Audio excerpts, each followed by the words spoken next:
नमस्कार विद्यार्थी मित्रांनो आजच्या या सेशन पासनं आपण एक महत्वपूर्ण लेक्चर सिरीज या ठिकाणी करत आहोत, ज्यामध्ये आपण 2010 पासून 2022 पर्यंत UPSCनं आपल्या सिलेबसमध्ये, इतिहासाच्या सिलेबसमध्ये जे पण प्रश्न विचारले ते प्रश्न कसे लिहिले गेले पाहिजे या संदर्भामध्ये हिस्ट्री ऑप्शनल निवडणाऱ्या विद्यार्थ्यांना आणि त्याचबरोबर जीएस असणाऱ्या विद्यार्थ्यांना या ठिकाणी मार्गदर्शन करण्यासाठी ही लेक्चर सिरीज आपण सुरू करत आहोत, ज्यामध्ये आपण टॉपिक नुसार आयोगाचे प्रश्न डिस्कस या ठिकाणी करणार आहोत। पहिलाच टॉपिक आपला आहे तो म्हणजे इंग्रज फ्रेंच युद्ध। इंग्रज फ्रेंच युद्धावर आयोगाने एकूण 3 प्रश्न विचारले। त्यातला पहिला प्रश्न जो आहे तो नीट समजून घेऊया। प्रश्न आहे तो म्हणजे भारताची चावी मद्रासमध्ये शोधण्याची डुप्लेनं एक महत्वपूर्ण मोठी चूक केली। रॉबर्ट क्लाइव्हने प्रयत्न केला आणि ती बंगालमध्ये प्राप्त केली। तर इथं लक्षात घ्या, तर भारताची चावी शोधायची आहे तर मद्रासमध्ये सापडणार की बंगालमध्ये सापडणार अशा प्रकारचा मुद्दा इथं आहे। आता पहा, जेव्हा पण तुम्ही ऑप्शनलचे पेपर या ठिकाणी सॉल्व्ह करत असताल किंवा तुमचा जीएसचा मेन्सचा पेपर सॉल्व्ह करणार आहात, त्यावेळेस तुम्हाला हे लक्षात ठेवणं गरजेचं आहे की आधी प्रश्न समजून घ्यावा लागणार आहे। 1-2 सेकंदामध्ये हा वाचल्यानंतर तो त्याच्यावर थोडासा विचार करा आणि तो पहिल्यांदा तर समजून घ्या की प्रश्नाची डिमांड काय नेमकी आहे आणि प्रश्न कोणत्या टॉपिकशी रिलेट करतोय हे या ठिकाणी समजून घ्या। जसं की हा प्रश्न इंग्रज फ्रेंच युद्ध या टॉपिकशी संबंधित आहे। मग आपला पहिलाच पॅराग्राफ या ठिकाणी असला पाहिजे की भारतामध्ये विशेषतः कर्नाटक प्रांतामध्ये एकूण 3 युद्ध झाली इंग्रज फ्रेंच यांच्यात, ज्या युद्धापैकी 2 युद्धाचं नेतृत्व हे फ्रेंच गव्हर्नर डुप्लेनं केलेलं आहे। या प्रकारचा मुद्दा इथे समजावून सांगा। जर समजा तुम्ही तिथे या ठिकाणी सनावल्या टाकल्या तर अतिउत्तम, जसं की 1748 ते 1749 प्रथम युद्ध, त्यानंतर 1749 ते 1754 दुसरं युद्ध, 1758 ते 1763 तृतीय युद्ध, हे सनावल्या टाकल्या तरी चांगलं आहे। तर हे आपल्याला इथं मांडणं गरजेचं। आता दुसरा मुद्दा असा आहे, प्रश्नामध्ये डिमांड काय दिलेली आहे, प्रश्नाची मागणी काय आहे की डुप्लेनं मद्रासवर हल्ला करण्याऐवजी जर बंगालवर केला असता तर कदाचित बंगाल प्रांत जो आहे हा या ठिकाणी, तर कदाचित फ्रेंच जे आहे हे फ्रेंचांना भारताची चावी मिळाली असती। परंतु डुप्लेची चूक काय ठरली की त्यानं मद्रासवर हल्ला केला, पण त्या उलट रॉबर्ट क्लाइव्हनं काय केलं, बंगालवर हल्ला केला आणि ती भारताची चावी त्यांनी मिळवली। या प्रकारचा प्रश्न। मग आपल्याला हे लक्षात आलं पाहिजे की बंगाल जो आहे या बंगालचं इम्पॉर्टन्स काय आहे हे सेकंड पॅरामध्ये आपल्याला मांडणं खूप जास्त गरजेचं आहे। आता लक्षात घ्या, या मॅपमध्ये आपल्याला पाहायला भेटेल की हा भारताचा नकाशा या ठिकाणी आहे त्या काळातला, तर बंगाल प्रांत इथे आपल्याला दिसतो आणि मद्रास प्रांत इथे या ठिकाणी दिसतो। आता लक्षात घ्या, दिल्ली इथं या ठिकाणी आहे। आता हे आपल्याला माहिती आहे, युरोपियन कंपन्या भारतामध्ये आल्यात व्यापार करण्यासाठी आणि मग यांच्यामध्ये होती सत्ता स्पर्धा आणि त्या सत्ता स्पर्धेतूनच युद्ध या ठिकाणी उद्भवलेलं आहे।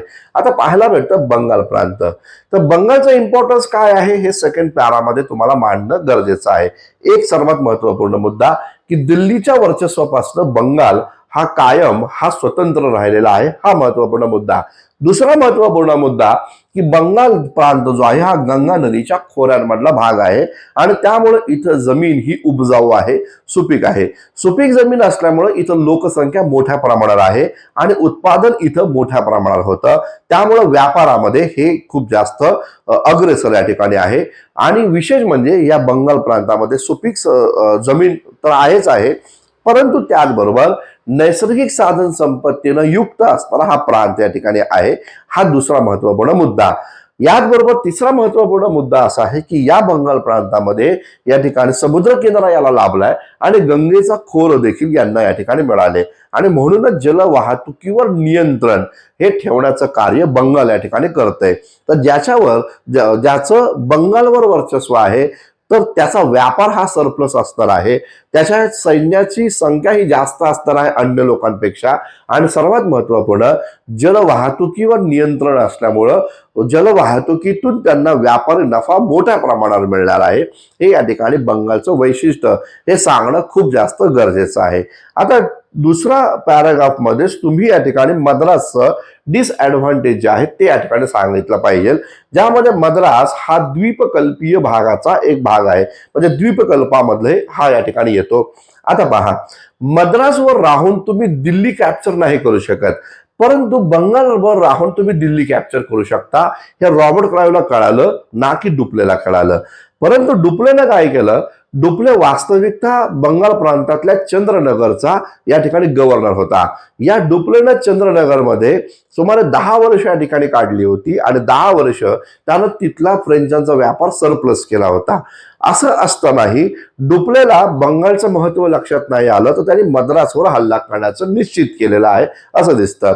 तर मद्रास जर आम्ही पाहिलं तर मद्रासचे डिसएडव्हान्टेज काय, तर मद्रास जर आम्ही पाहिलं तर व्यापाराच्या दृष्टिकोनातून बंगालपेक्षा कमी आहे. याचबरोबर याला मिळालेला समुद्र किनारा जो आहे, तर हा समुद्र किनाऱ्यातनं या ठिकाणी तुम्ही या ठिकाणी जलवाहतुकीला जास्त चालना देऊ शकत नाही. हा दुसरा मुद्दा या ठिकाणी आहे. तिसरा महत्वपूर्ण मुद्दा, तुम्ही या ठिकाणी मद्रासवर थांबून दिल्लीवर या ठिकाणी राज्य करू म्हणजे राज्य करण्याची स्वप्न पण बघू शकत नाही. आणि तिसरा महत्वपूर्ण मुद्दा तो म्हणजे दक्षिण भारताच्या अंतर्गत राजकारणामध्ये तुम्ही अडकून पडताय, हे लक्षात घ्या. अंतर्गत राजकारणामध्ये तुम्ही अडकून पडताय जर मद्रास जिंकण्याचा प्रयत्न केला तर. आणि तेच डुप्लेच्या संदर्भात झालं. डुप्लेनं मद्रासवर हल्ला केला आणि त्यानंतर दुसऱ्याच युद्धामध्ये त्याला कर्नाटक आणि हैदराबादच्या अंतर्गत संघर्षामध्ये लक्ष घालण्याची गरज या ठिकाणी वाटली आणि त्याच राजकारणामध्ये तो अडकून पडला. शेवटी फ्रेंचांनी त्याला आपल्या मायदेशी या ठिकाणी बोलवून घेतलं. तर हे इथं मांडणं गरजेचं आहे. तर बंगालचा ऍडव्हान्टेज काय आणि मद्रासचं डिसएडव्हान्टेज काय, हा महत्वपूर्ण मुद्दा इथं मांडणं गरजेचं आहे. आता तिसरा पॅराग्राफ जेव्हा आपण पाहणार आहोत, तर त्या तिसऱ्या चौथ्या पॅरामध्ये तुम्हाला काय सांगायचंय ते नीट समजून घ्या. तिसऱ्या चौथ्या पॅरामध्ये तुम्हाला हा महत्वपूर्ण मुद्दा सांगणं गरजेचं आहे की बंगाल प्रांत रॉबर्ट क्लाइव्हनं 1757 प्लासी युद्ध जिंकलं आणि प्लासी जिंकल्यामुळं बंगाल प्रांतातील नैसर्गिक साधन संपत्ती त्याच्या ताब्यात आली. बंगाल प्रांतातील तिजोरी त्याच्या ताब्यामध्ये आली. बंगाल प्रांतामधले सैन्य त्याच्या ताब्यामध्ये आले, शस्त्रास्त्र त्याच्या ताब्यामध्ये आली. आणि याचा फायदा घेऊन किंवा हे शस्त्र हे लोक ही संपत्ती प्राप्त करून या रॉबर्ट क्लाइव्हनं काय केलं, तर या रॉबर्ट क्लाइव्हनं त्यांचे जे प्रतिस्पर्धी आहे त्या प्रतिस्पर्ध्यांचा आळेपळीनं पराभव केला. ज्यामध्ये आपण पाहू शकतो 1759ला बेद्रा युद्ध, 1760ला वॉन्डिवॉश युद्ध आणि त्याचबरोबर 1764 साली बक्सार युद्ध. या प्रकारे विदेशी शक्तींचा आणि देशी शक्तींचा नायनाट यांनी या ठिकाणी केल्याचं दिसतं. हे का शक्य झालं, तर बंगाल त्यांच्या ताब्यामध्ये होतं म्हणूनच हे शक्य झालं. जे डुप्लेला समजलं नाही ते रॉबर्ट क्लाइव्हला समजलं. डुप्ले भारताची चावी मिळवण्याचा प्रयत्न मद्रासमध्ये करत होता, मात्र ती चावी त्याला या ठिकाणी मद्रासमध्ये मिळाली नाही. उलट रॉबर्ट क्लाइव्हने ती बंगालमध्ये मिळवली आणि भारतामध्ये त्या ब्रिटिशांनी आपली सत्ता स्थापन केली, हे सांगणं गरजेचं आहे. लक्षात घ्या, प्राचीन काळामध्ये आलेले जे काही महत्वपूर्ण शासक होते त्या शासकांना पण बंगाल प्रांत जिंकता आला नाही. ते कार्य ब्रिटिश राज्यकर्त्यांनी केलं आणि म्हणून हळूहळू ब्रिटिश राज्यकर्ते या देशाचे साम्राज्य बनलेले आहेत असं एकंदर दिसतं. तर हा महत्वपूर्ण मुद्दा किंवा या प्रकारचा प्रश्न आपल्याला लिहिणं गरजेचं आहे, हे या ठिकाणी लक्षात घ्या. आता पहा, याच टॉपिकमध्ये आयोगाने दुसरा मुद्दा जो प्रश्न विचारलेला आहे तो प्रश्न काय आहे तो पण नीट समजून घेऊया. दुसरा प्रश्न काय आहे, आता पहा, हा प्रश्न 2012 हिस्ट्री ऑप्शनल पेपरला विचारलेला आहे. काय प्रश्न आहे, आपले प्रतिस्पर्धी इंग्रजांच्या तुलनेत फ्रेंच ईस्ट इंडिया कंपनीला स्वतःचे निर्णय घेण्याचा अधिकार अजिबातच नव्हता. ठीक आहे, तर आपले प्रतिस्पर्धी इंग्रजांच्या तुलनेत फ्रेंच ईस्ट इंडिया कंपनीला स्वतःचे निर्णय घेण्याचा अधिकार अजिबातच नव्हता. सर्व छोट्या मोठ्या निर्णयासाठी ते पॅरिसवर अवलंबून राहावे लागत. ही बाब अंशतः भारतात फ्रेंचांच्या पराभवाचं कारण ठरलं. या प्रकारचा मुद्दा विचारलेला आहे. अत्यंत सुरेख असा प्रश्न इथं 150 शब्दांमध्ये लिहा या प्रकारचा विचारलेला आहे. तर सुरुवात सेम ठेवली तरी चालेल की भारतात एकूण 3 इंग्रज फ्रेंच युद्ध या ठिकाणी झाले आणि या युद्धाच्या पार्श्वभूमीवर इंग्रजांचा विजय आणि फ्रेंचांचा पराभव झाला, हे सगळं मांडलं तर चालेल. तर मेन ढाच्यामध्ये आपल्याला काय लिहिलं पाहिजे ते इथं या ठिकाणी सांगतो. आता पहा, इथं लिहित असताना, इथं भूमिका या ठिकाणी मांडत असताना आपल्याला इथं या ठिकाणी लक्षात आलं पाहिजे ते म्हणजे ईस्ट इंडिया कंपनी. या ईस्ट इंडिया कंपनी ब्रिटिशांची आणि त्याचबरोबर फ्रेंचांची, त्यांच्यामध्ये काय नेमका फरक होता ते इथे आपल्याला समजून घेऊया. लक्षात घ्या, ब्रिटिश ईस्ट इंडिया कंपनी जी होती, या ब्रिटिश ईस्ट इंडिया कंपनीला राणी सरकार किंवा ब्रिटनची राणी एलिझाबेथ प्रथमनं सनद दिली होती. ठीक आहे, ब्रिटिशांची राणी एलिझाबेथ प्रथमनं ईस्ट इंडिया कंपनीला सनद दिली होती, ज्या सनदीमध्ये एक महत्वपूर्ण अधिकार होता. तो अधिकार म्हणजे व्यापारी एकाधिकार. लक्षात घ्या, व्यापारी एकाधिकाराचा अधिकार इथे या ठिकाणी ईस्ट इंडिया कंपनीला दिलेला होता. म्हणजेच ब्रिटनमधली कोणतीही खाजगी व्यक्ती अथवा भांडवलदार वर्ग इथे या ठिकाणी जिथं कंपनीने आपल्या वसाहती स्थापन केल्या आहेत तिथं या ठिकाणी त्यांच्यासोबत स्पर्धा करणार नाही, ही महत्वपूर्ण अधिकार एलिझाबेथनं ईस्ट इंडिया कंपनीला दिला.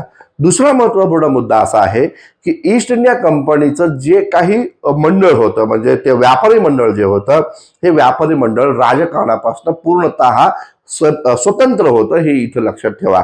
म्हणजेच कंपनीमध्ये ज्या लोकांनी शेअर्स होल्डर्स केलेले होते किंवा जे शेअर्स खरेदी केले होते ते सगळेजण वेगळे होते, राजकीय प्रभावापेक्षा बाहेरचे होते. आणि त्यामुळं या लोकांना असं वाटत होतं अधिकाधिक नफा आपला झाला पाहिजे, आणि म्हणूनच ईस्ट इंडिया कंपनीचे लोक केवळ आणि केवळ व्यापारावरच विशेष भर देताना आपल्याला दिसून येतात.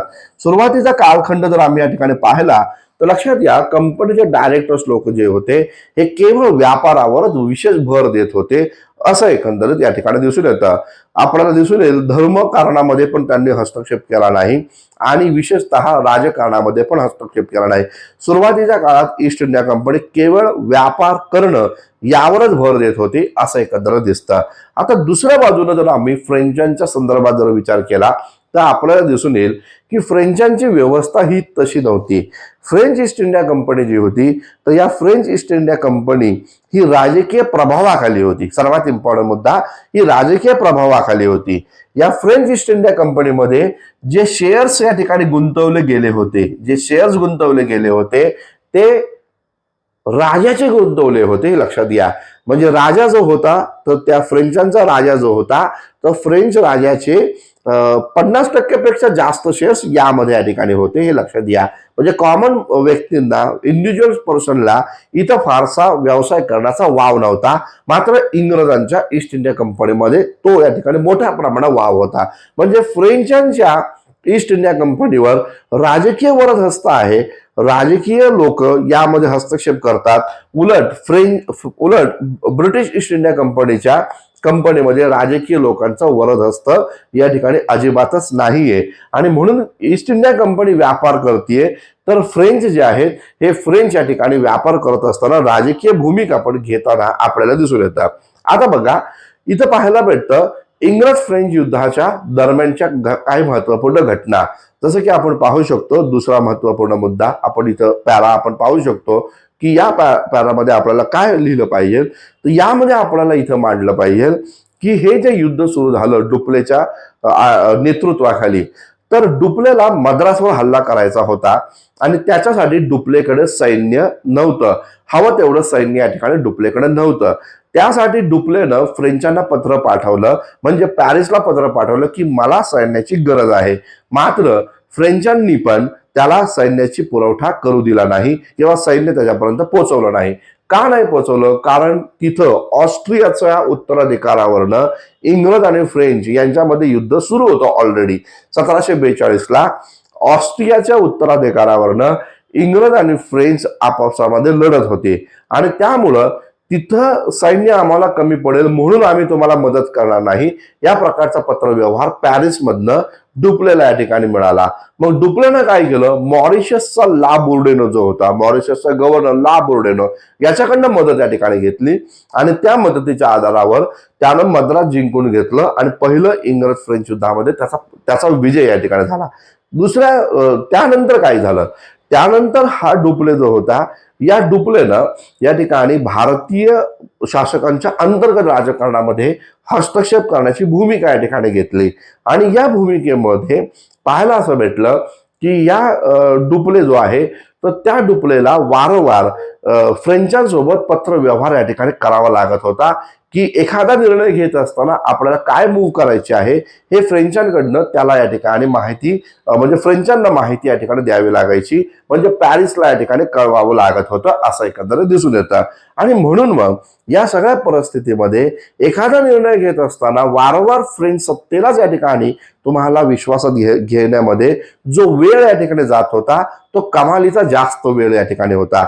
उलट ईस्ट इंडिया कंपनी काय करत होती, ईस्ट इंडिया कंपनी राजकीय सत्तेला विश्वासात न घेता स्वतःचं जे त्यांचं जे डायरेक्टर्स मंडळ होतं ते आपसी बैठक घेऊन निर्णय घेत होते आणि त्यामुळे त्यांच्या निर्णयांना खूप जास्त गती होती.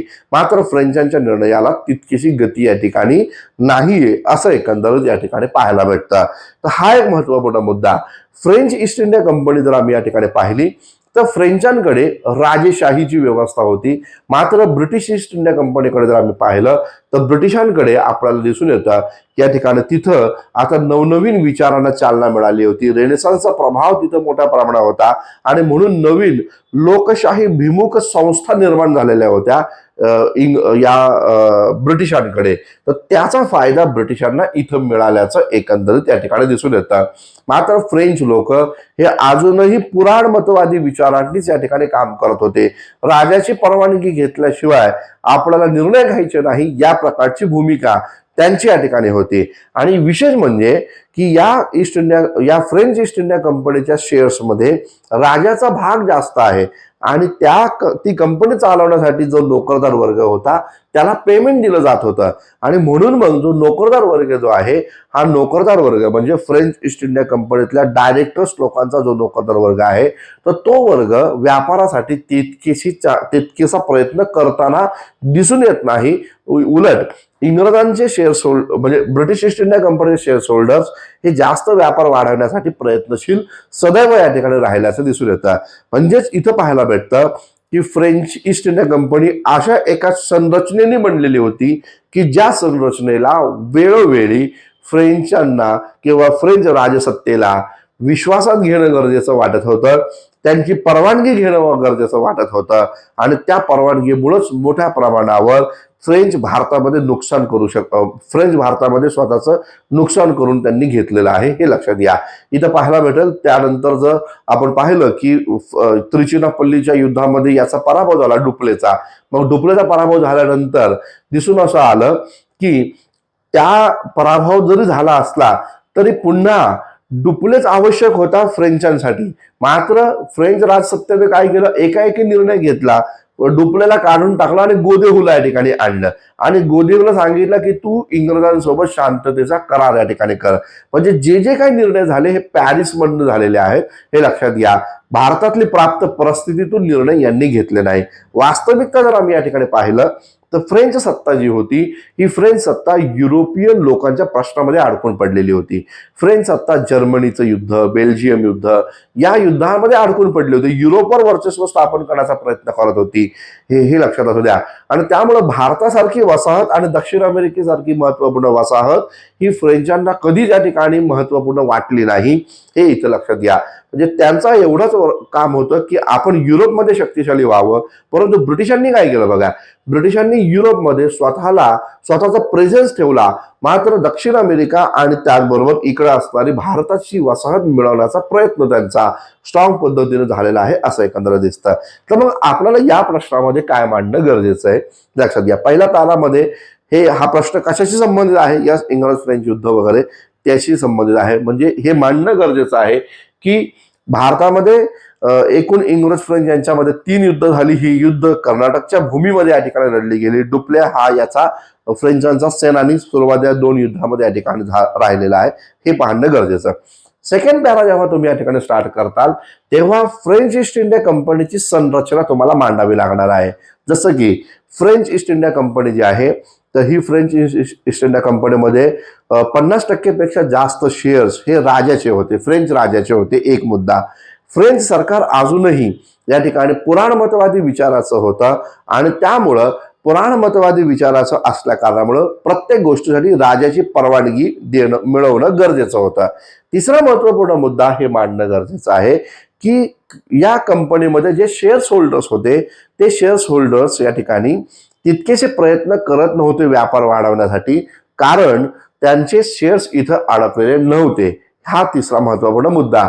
आणि चौथा महत्वपूर्ण मुद्दा हे सांगणं गरजेचं आहे की फ्रेंचांना ही भारत आणि दक्षिण अमेरिकेची वसाहत ही महत्वपूर्ण वाटत नव्हती, तर उलट ते या ठिकाणी युरोपियन राजकारणामध्येच अडकून पडत होते आणि तिथंच त्यांनी स्वतःला अडकून घेतलेलं आहे असं दिसतं. हे तीन मुद्दे मांडल्यानंतर, 3-4 मुद्दे सेकंड पॅरामध्ये मांडल्यानंतर युद्धाच्या पार्श्वभूमीवर आपल्याला जायचंय, ज्यामध्ये आपण म्हणू शकतो की प्रथम इंग्रज फ्रेंच युद्धामध्ये फ्रेंचांचा विजय झाला, परंतु डुप्लेला आवश्यक असणारी सैनिकांची मदत फ्रेंच लोक पुरवू शकले नाही. हा मुद्दा इथे या ठिकाणी मांडणं गरजेचं आहे, म्हणून डुप्लेला लाभ उडवण्याची मदत घ्यावी लागली. दुसरा मुद्दा इथं मांडणं गरजेचं आहे, त्रिचिनापल्लीच्या युद्धात पराभव झाल्यानंतरही पराभव झाला आणि त्यामुळे फ्रेंचांना असं वाटलं की आपली नाचक्की झाली आणि म्हणून फ्रेंच राजसत्तेने डुप्लेला माघारी बोलवलं. त्याच्याऐवजी गोदेहू आला आणि गोदेहून पॉंडिचेरीचा तह या ठिकाणी घडवून आणला की जो फ्रेंचांच्या पायावर एक मोठा दगड पडल्यासारखा आहे, म्हणजे इंग्रजांच्या पथ्यावर पडला हा पॉंडिचेरीचा तह. तर ते इथं या ठिकाणी मांडणं आपल्याला खूप जास्त गरजेचं हे या ठिकाणी राहणार आहे, हे इथं लक्षात असू द्या. याचबरोबर आपल्याला अजून काय बरं मुद्दे मांडता येईल, तर आपल्याला या ठिकाणी फ्रेंचांचा डिसएडव्हान्टेज मांडल्यानंतर इंग्रजांचं जे ऍडव्हान्टेज आहे ते पण या ठिकाणी मांडणं गरजेचं आहे.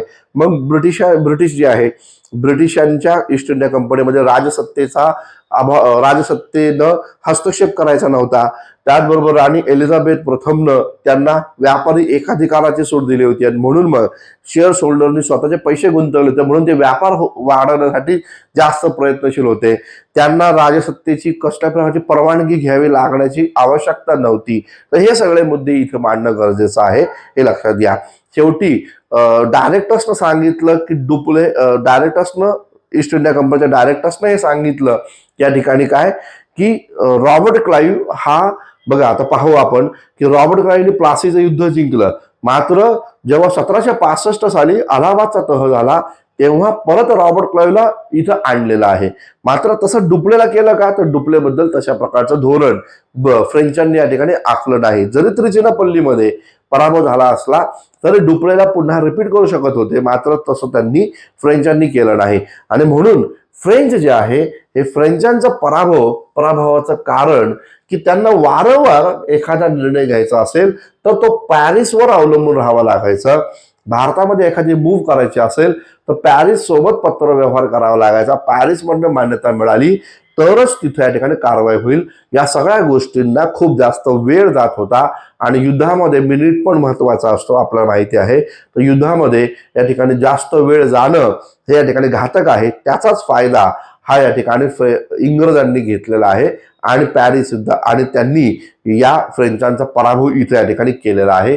या प्रकारचे मुद्दे इथे या ठिकाणी मांडणं खूप जास्त या ठिकाणी गरजेचं आहे, हे लक्षात असू द्या. या प्रकारचा मुद्दा इथे या ठिकाणी समजून घ्या. त्यानंतर आपण तिसरा मुद्दा जो आहे तो इथे पाहूया. तो काय आहे, इंग्रज फ्रेंच युद्ध काय दिलेलं आहे ते समजून घ्या.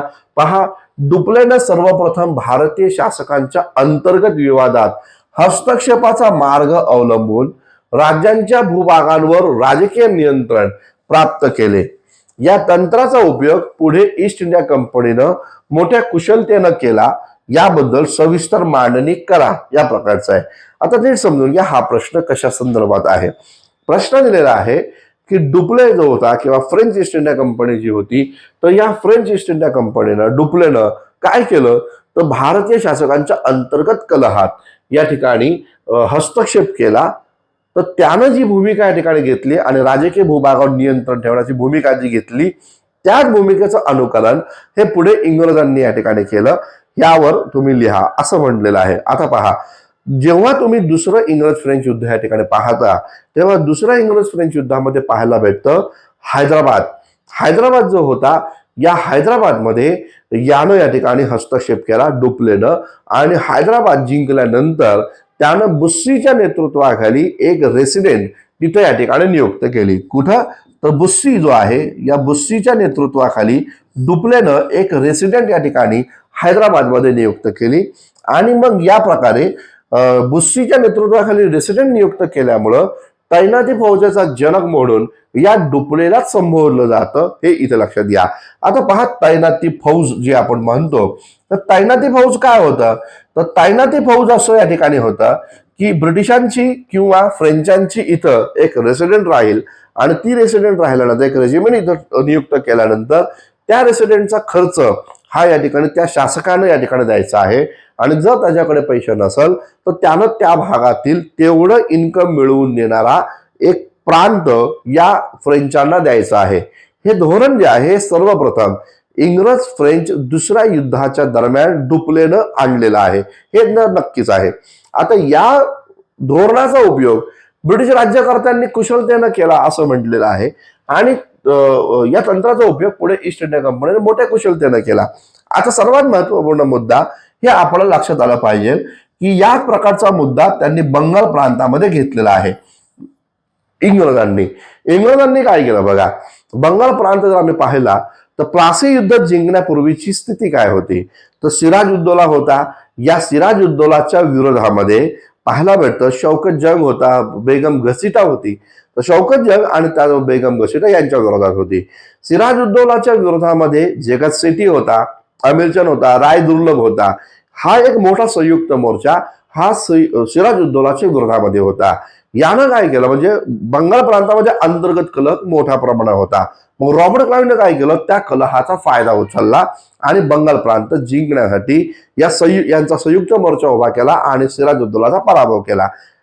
विशेषतः प्लासी युद्धामध्ये मीर जाफरला आमिष दाखवलं नवाब बनवण्याचा आणि त्या प्रकारे मीर जाफरला पण आपल्या बाजूने ओढलं आणि मग प्लासी युद्धामध्ये इंग्रजांनी सिराज उद्दौलाचा पराभव केला, बंगाल प्रांत जिंकून घेतलं. एक मुद्दा.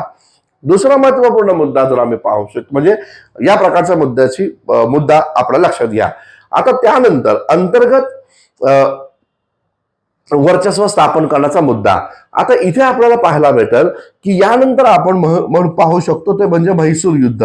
आता म्हैसूर युद्ध जर आपण या ठिकाणी पाहिलं तर आपल्याला दिसून येतं, लक्षात घ्या 1792चा श्रीरंगपट्टणमचा तह इथं मांडणं गरजेचं आहे. मग श्रीरंगपट्टणमचा तह काय सांगतो, तर टिपू सुलतान बरोबर युद्ध या ठिकाणी केलं आणि श्रीरंगपट्टणमचा तह 1792ला या ठिकाणी केला.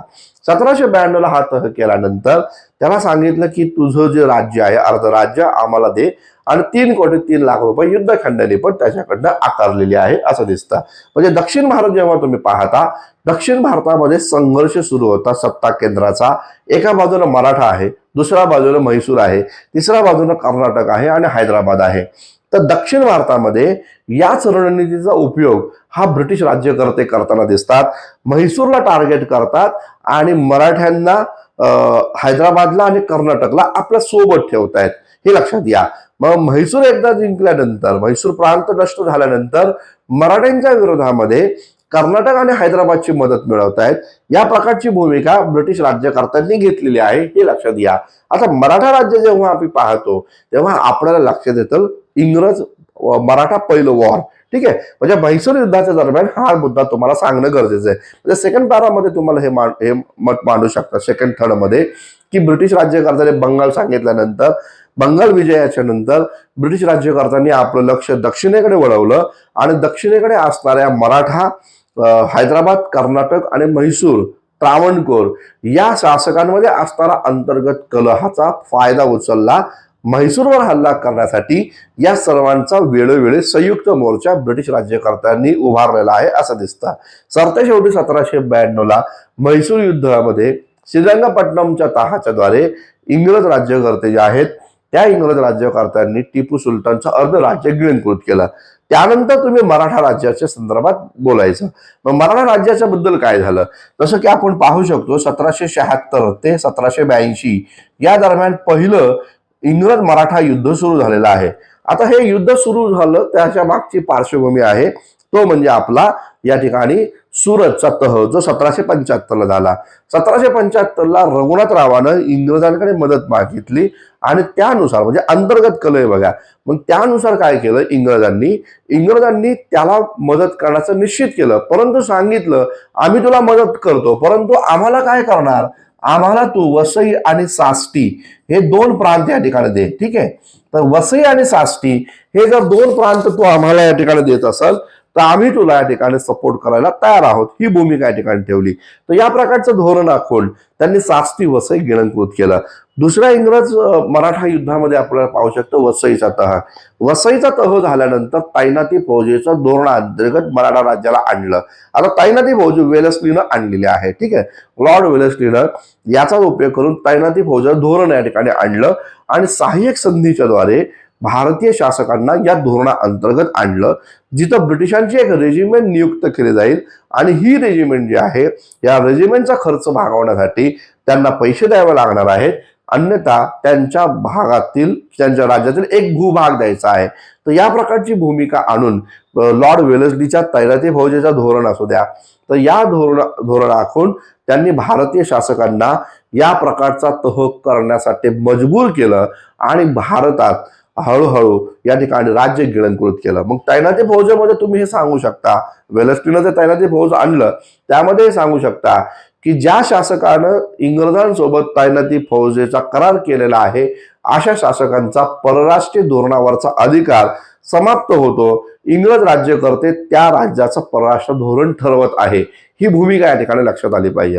ही भूमिका तुम्ही सांगितल्यानंतर तुम्ही हे मांडा की मग कोणकोणते राज्य क्रमाक्रमानं तैनाती फौजेच्या धोरणामध्ये आणले आणि ते कसे कसे समाप्त या ठिकाणी झाले. तर ही भूमिका ब्रिटिश राज्यकर्ते करताना दिसून येतात.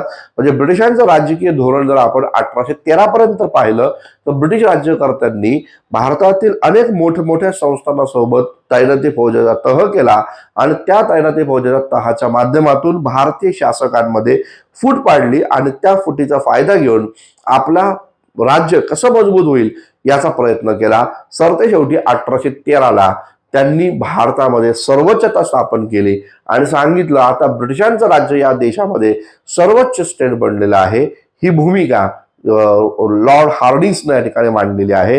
हे आपल्याला एकंदरीत या ठिकाणी लॉर्ड हेस्टिंग जो आहे तर तो लॉर्ड हेस्टिंगने इथं मांडलेले आहे, हे आपल्याला इथे या ठिकाणी दिसून येतं. तर या प्रकारचा हा प्रश्न या ठिकाणी आहे की तैनाती फौज बुस्सीपासून सुरुवात करायला हवी आपण आणि त्यानंतर मग वेलेस्ली पर्यंत एंड करायला हवा. दरम्यानच्या काळामध्ये इंग्रज म्हैसूर वॉर, दरम्यानच्या काळामध्ये आपण हे पण मांडणं गरजेचं बघा, अमृतसरचा तह पण मांडणं गरजेचं आहे. अमृतसरचा तह जो झाला 1809ला, मग त्या तहाच्या माध्यमातून जसं सीमारेषा निश्चित केली गेली तर तो इथं मांडला तरी चालणार आहे. आणि त्याचबरोबर म्हैसूर युद्धानंतर मग इंग्रज मराठा वॉर जे सुरू झालं अंतर्गत कलहामुळं, तर ते पण इथे या ठिकाणी मांडणं गरजेचं. भारतीय शासकांचा जो अंतर्गत कलह, राघोबा हे तिकडे गेलेले आहेत इंग्रजांकडे, तर तो पण एक मांडलं तर इथं या ठिकाणी चालण्यासारखं या ठिकाणी आहे. तर हे मध्ये मांडायचं आणि मग शेवटी वेलेस्लीचा तैनाती फौजेचं धोरण या ठिकाणी इथं मांडा आणि त्यानुसार इथं काम करा. या प्रकारे इंग्रज फ्रेंच युद्धावर 3च प्रश्न विचारले, तर त्या 3 प्रश्नांची माहिती मी तुम्हाला या प्रकारची दिलेली आहे. लक्षात घ्या, आपली ऑनलाईन महत्वपूर्ण बॅच आहे हिस्ट्रीची. तर ती हिस्ट्रीची ऑप्शनल हिस्ट्री आणि जीएस हिस्ट्री अशा ऑनलाईन बॅच आपल्या चालू आहेत. जे कोण विद्यार्थी आहेत इंटरेस्टेड त्यांनी प्ले स्टोअरवर जावा आणि प्ले स्टोअरवर जाऊन हिस्ट्री बाय संतोष चव्हाण हे ॲप डाउनलोड करा आणि इथे या ठिकाणी या 2 बॅचेसमध्ये या ठिकाणी प्रवेश घ्या ज्यांना इच्छा असेल त्यांनी. आणि त्याचबरोबर माझा नंबर पण इथे या ठिकाणी आहे, तुम्ही मला या ठिकाणी कॉल करून या बॅचबद्दल आणखी इन्फॉर्मेशन देखील या ठिकाणी विचारू शकता. थांबूया आपण. धन्यवाद. Thank you very much.